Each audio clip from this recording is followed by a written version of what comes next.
ভূটাং নমস্কাৰ। আজি অৱশেষত উপস্থিত হৈছোহি স্বৰ্গদেউ চাওলুং চুকাফাৰ মৈদামস্থলীত। আৰু এই মৈদামস্থলীৰ পৰাই আপোনালোক সকলোলৈকে পুনৰবাৰ আগন্তুক আহি থকা ইংৰাজী নৱবৰ্ষৰ শুভেচ্ছা জনাইছোঁ। আৰু স্বৰ্গদেউ চাওলুং চুকাফাই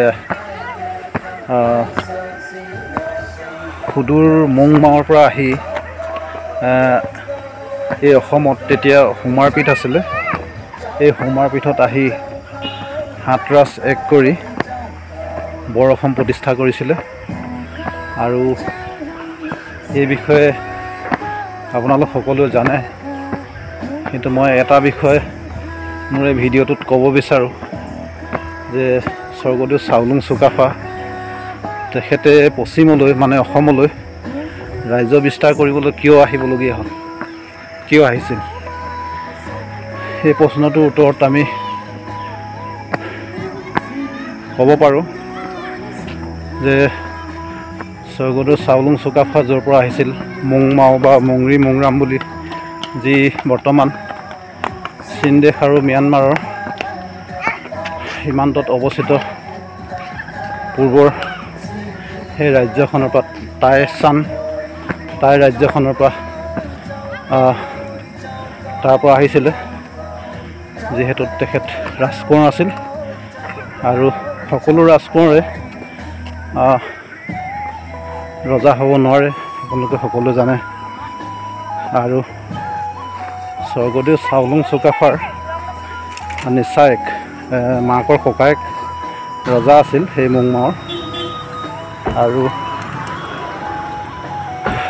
তেখেতৰ পুত্ৰ সন্তান নাছিলে, সেয়েহে স্বৰ্গদেউ চাওলুং চুকাফাৰ এনায়েকে স্বৰ্গদেউ চাওলুং চুকাফাক সেই ৰাজ্যৰ পৰৱৰ্তী উত্তৰাধিকাৰ হিচাপে ৰজা হ'বৰ কাৰণে নিচায়েকৰ ৰাজসভাত ৰাখিছিলে।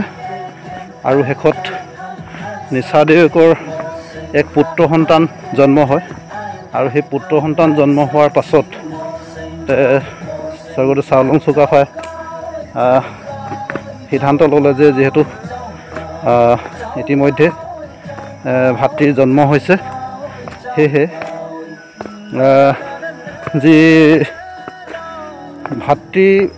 ভাতৃত্ববোধ যিটো তেখেতে তাত সেই ৰাজসিংহাসনৰ মোহ ত্যাগ কৰি, তাত ৰজা হোৱা মোহ ত্যাগ কৰি তেওঁ পশ্চিমলৈ অহা সিদ্ধান্ত কৰিলে।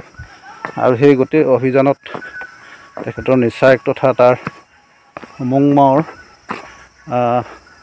ৰাজকীয়ভাৱে সমৰ্থন জনালে। আৰু সেই সময়তে 9,000 সৈন্য সমান্ত আৰু আমাৰ যিসকল মোহন দেওধাই বাইলুং আছিলে আৰু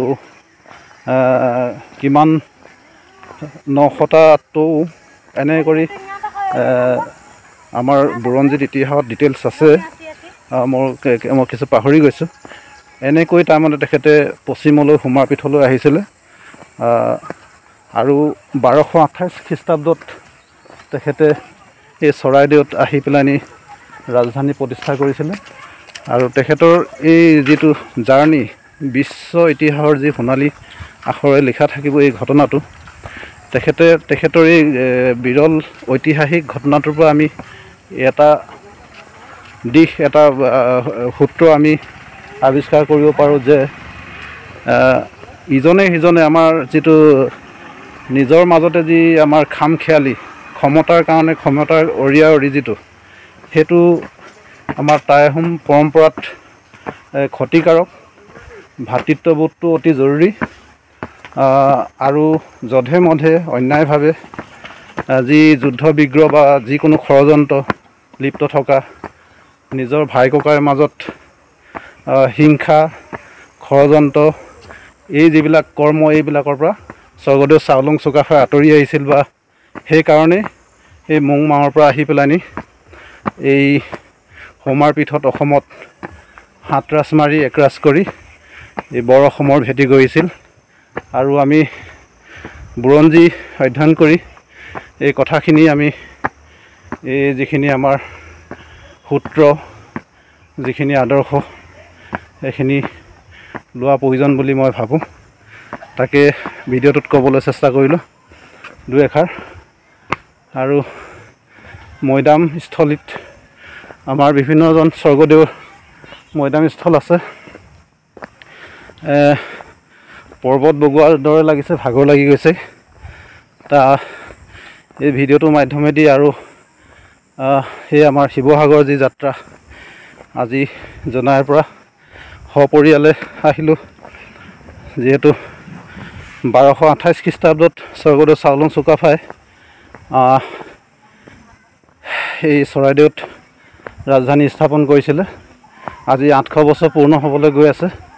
আৰু অৱশেষত আমি স্বৰ্গদেউ চাওলুং চুকাফাৰ নাতিপুতি হিচাপে আজি আহি তেখেতৰ মৈদামত সেৱা আজিহে জনাব পাৰিছোঁ। আৰু এই ভিডিঅ'টোৰ মাধ্যমেদি আপোনালোকক এই ভিডিঅ' শ্বেয়াৰ কৰি কিছু এই ভ্ৰমণৰ আনন্দ দিবলৈ চেষ্টা কৰিলোঁ।